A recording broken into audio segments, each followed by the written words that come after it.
മുഖ്യമന്ത്രിയായതിനു ശേഷം പിണറായിക്ക് നാട് നീളെ സ്വീകരണങ്ങളാണ്. അതിപ്പോൾ മൂപ്പരുടെ ഒരു മൂഡ് ശരിയാണെങ്കിൽ ആരും സ്വീകരണം കൊടുക്കാൻ തയ്യാറുമാണ്. എന്നാൽ ഇതിനൊന്നും നിന്നു കൊടുക്കാൻ കേരള മുഖ്യന് സമയമില്ല എന്നതാണ് സത്യം. അതിനിടെയാണ് മലയാളി അസോസിയേഷൻ മധ്യപ്രദേശിൽ പിണറായിക്ക് ഒരു സ്വീകരണം നൽകാൻ തീരുമാനിച്ചത്. RSS BJP കേന്ദ്രമായ ഭോപ്പാലിലാണ് സ്വീകരണ പരിപാടി. അവിടെ പോയി ഒരു 10 RSSകാരെയെങ്കിലും CPMൽ ചേർക്കാമെന്ന ദുരുദ്ദേശം കൂടി ഉണ്ടായിരുന്നു ഈ ചടങ്ങിന് പിന്നിൽ എന്നാണ് തൽപര കക്ഷികളുടെ കുപ്രചരണം. ഇത് കുമ്മനം എങ്ങനെയോ മണത്തറിഞ്ഞ് കേന്ദ്ര ആഭ്യന്തരൻ രാജ്നാഥ് സിംഗിനെ അറിയിച്ചത്രേ. പിന്നെയെല്ലാം തകിടം മറിഞ്ഞു. സാധാരണ ഒരു പരിപാടിയിൽ പങ്കെടുക്കാൻ ഒരു സംസ്ഥാനത്തിൻ്റെ മുഖ്യമന്ത്രി ചെല്ലുമ്പോൾ ഒരു കാരണവുമില്ലാതെ പ്രതിഷേധം സംഘടിപ്പിക്കുക, ഒരു കാരണവും പറയാനില്ല. സംഘടിപ്പിച്ച പ്രതിഷേധം നേതൃത്വം കൊടുക്കുന്നത് RSS ആണ് എന്നുള്ളത് കൊണ്ട് മധ്യപ്രദേശിലെ പോലീസ് ഒരു നടപടിയും സ്വീകരിക്കാൻ തയ്യാറാകാതിരിക്കുക. തുളുനാട്ടിൽ നിന്നും കള്ളപ്പയറ്റ് പഠിച്ചിട്ട് വന്ന കള്ളപ്പെടുവാ. എന്നിട്ട് ആ പരിപാടിക്ക് ചെല്ലേണ്ട മുഖ്യമന്ത്രിയോട് നിങ്ങൾ തിരിച്ചു പോകണമെന്ന് പറയുക. ഇതൊക്കെയാണ് പ്രശ്നം. ഇന്ന് ഇറങ്ങിക്കോണം ഈ അങ്കത്തട്ടിൽ, ഈ കൊട്ടാര വളപ്പിൽ, ഈ ടെറിട്ടറിയിൽ. എന്നാൽ നമ്മൾ ഈ കേരളത്തിലെ കാര്യങ്ങളൊന്ന് ആലോചിച്ച് നോക്കി. ഇവിടെ ഏറ്റവും വലിയ സംഘർഷം നിലനിൽക്കുന്ന സമയത്തായിരുന്നു കണ്ണൂരിൽ തലശ്ശേരിയിൽ രാജ്നാഥ് സിംഗ് വന്നു. നിങ്ങൾ ചില ഗ്രാമങ്ങളെ പാർട്ടി ഗ്രാമെന്ന് മുദ്രകുത്താറുണ്ടല്ലോ, ആ പാർട്ടി ഗ്രാമത്തിലേക്കായിരുന്നു അദ്ദേഹം പോയത്. ഒരു പ്രശ്നം ഉണ്ടായില്ല. ജനാധിപത്യ സംവിധാനത്തിൽ എതിർപ്പുകൾ ഉണ്ടാവുക, പ്രതിഷേധങ്ങൾ ഉണ്ടാവുക, പ്രകടനങ്ങൾ ഉണ്ടാവുക, അതൊക്കെ സ്വാഭാവികമായിട്ടുള്ളതാണ്. ഇതിൽ കാണുന്നത് കേരളത്തിൻ്റെ മുഖ്യമന്ത്രി ജനാധിപത്യ സംവിധാനത്തിൽ പ്രവർത്തിക്കുന്നു എന്നുള്ള സ്ഥിതിയിലേക്ക് അദ്ദേഹം വരണം. അദ്ദേഹം മാർക്സിസ്റ്റ് പാർട്ടിക്കകത്തുള്ള സ്ഥിതി രാജ്യത്തെല്ലാ സ്ഥലത്തും എല്ലാവരും ആ രീതിയിൽ തന്നെ പെരുമാറും എന്ന് അദ്ദേഹം പ്രതീക്ഷിക്കരുത്. അത് ശരിയായ നടപടി അല്ലല്ലോ.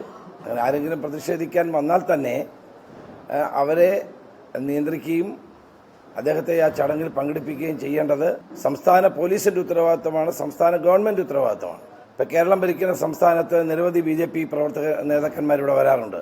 അവരെ ആരെങ്കിലും തടയുന്നുണ്ടോ? അപ്പം അതൊന്നും ഒരു ശരിയായ നടപടിയായി അതിനെയൊക്കെ ന്യായീകരിക്കുന്ന നിലപാട് വളരെ വളരെ ദൗർഭാഗ്യകരമാണ്. അത് നമ്മുടെ ഫെഡറൽ സംവിധാനത്തോടുള്ള ഒരു വെല്ലുവിളിയാണ്. കേരളത്തിന്റെ മുഖ്യമന്ത്രി ജനാധിപത്യ സംവിധാനത്തിൽ പ്രവർത്തിക്കുന്നു എന്നുള്ള സ്ഥിതിയിലേക്ക് അദ്ദേഹം വരണം. അദ്ദേഹം മാർക്സിസ്റ്റ് പാർട്ടിക്കകത്തുള്ള സ്ഥിതി രാജ്യത്തെല്ലാ സ്ഥലത്തും എല്ലാവരും ആ രീതിയിൽ തന്നെ പെരുമാറും എന്ന് അദ്ദേഹം പ്രതീക്ഷിക്കരുത്. എന്നെ മോശക്കാരനാക്കി നാട് കടത്താനുള്ള നിന്റെ മോഹം ചീറ്റിപ്പോയി എന്ന് പറയാം. എന്നെ തോൽപ്പിക്കാനുള്ള നിന്റെ എല്ലാ ശ്രമവും ഞാൻ പരാജയപ്പെടുത്തും. എന്റെ ഒരു വേഷമേ നീ കണ്ടിട്ടുള്ളൂ. താമസിയാതെ പല വേഷങ്ങളും നിനക്ക് കാണാം. അപ്പോൾ സംഗതികളുടെ കാര്യത്തിൽ ഒരു തീരുമാനമായെന്ന് ഉറപ്പായി. കേന്ദ്രമന്ത്രിമാരടക്കം BJPയുടെ പല കാറ്റഗറികളിലുള്ള നേതാക്കൾ കേരള മഹാരാജ്യത്ത് എത്തുന്നതിന് മുമ്പായി ഇനി പലതരത്തിലുള്ള മുന്നറിയിപ്പുകൾ ഉണ്ടാവാം. രഹസ്യാന്വേഷണ വിഭാഗത്തിനും പണി കൂടി. ഈ വിവരങ്ങൾ കൂടി കേരള നേതാക്കൾ കേന്ദ്രത്തിലെത്തിക്കുമെന്ന പ്രതീക്ഷയോടെ പ്രധാന തല്ലിക്കെട്ടുകൾ ഒന്നുകൂടി നോക്കാം. പുതിയ ജോലി കിട്ടിയ ബിന്ദു കൃഷ്ണ ഹാപ്പിയായി. കൊല്ലത്ത് പണി തുടങ്ങി.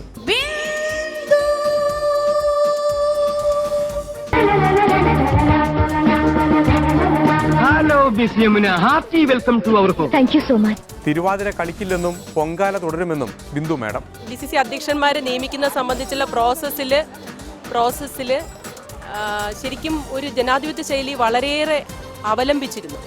അതറിഞ്ഞതിൽ എനിക്ക് വലിയ സന്തോഷമുണ്ട്.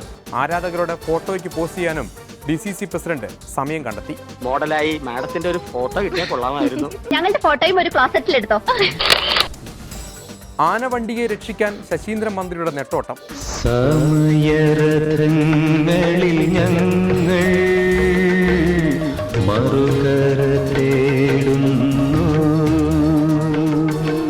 5 പൈസ തരണ്ടെന്ന് മണിമന്ത്രി ഐസക്. ഇത്രയും പെട്ടെന്ന് KSRTC ലാഭവും നഷ്ടമില്ലാതെ പ്രവർത്തിക്കുന്നതിന് ഒരു കർമ്മ പദ്ധതി തയ്യാറാക്കിയ തീരും, ഒരു പാക്കേജ് തയ്യാറാക്കിയ തീരും. കാര്യമായിട്ടാണ് പറഞ്ഞത്, തമാശക്കാണ്? കാര്യമായിട്ട് തന്നെയാ പറഞ്ഞത്. എന്നാ കൊള്ളാം. ഒരുപാട് തമാശ എനിക്ക് ഇഷ്ടമല്ല, പറഞ്ഞേക്കാം. റോഡർ വിട്ട് JCBയിൽ പരിശീലനം തുടങ്ങി കവി മന്ത്രി. അപ്പോൾ ഇതെല്ലാം തന്നെ നോക്കെല്ലാം ഒരുപോലെയുള്ള പഠിക്കുന്ന വിഷയം വ്യത്യാസമാണെന്നേ ഉള്ളൂ. കൈകാര്യം ചെയ്യുന്ന വസ്തുക്കളും വ്യത്യാസമാണെന്നേ. ഇതിൻ്റെ എല്ലാം ഒരു രീതി ഒന്ന് തന്നെയാണ്. നേരെ പിടിക്കും. ഇതൊന്ന് നേരെ പിടിക്കാൻ ആദ്യം വല്ലതും കൊടുക്കണം.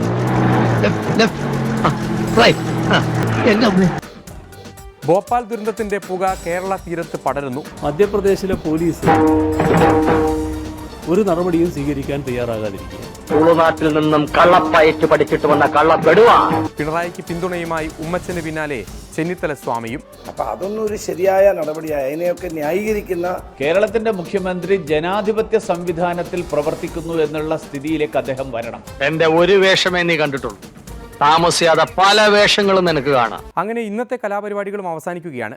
മാവോയിസ്റ്റ് അനുകൂലികളായി നിന്ന CPI-ക്കാരെ ആകാശജീവികൾ എന്നാണ് CPM കണ്ണൂർ ജില്ലാ സെക്രട്ടറി P. ജയരാജൻ വിശേഷിപ്പിച്ചത്. ആകാശത്തുകൂടി വന്ന് ടെലിവിഷനിൽ കാണുന്ന ഈ പരിപാടിയെ ആകാശജീവികളുടെ പരിപാടിയെ മുദ്ര കുത്തരുതെന്ന് അപേക്ഷിച്ചുകൊണ്ട് ഇന്നത്തേക്ക് നിർത്തട്ടെ. വീണ്ടും കാണും വരെ നന്ദി, നല്ല നമസ്കാരം.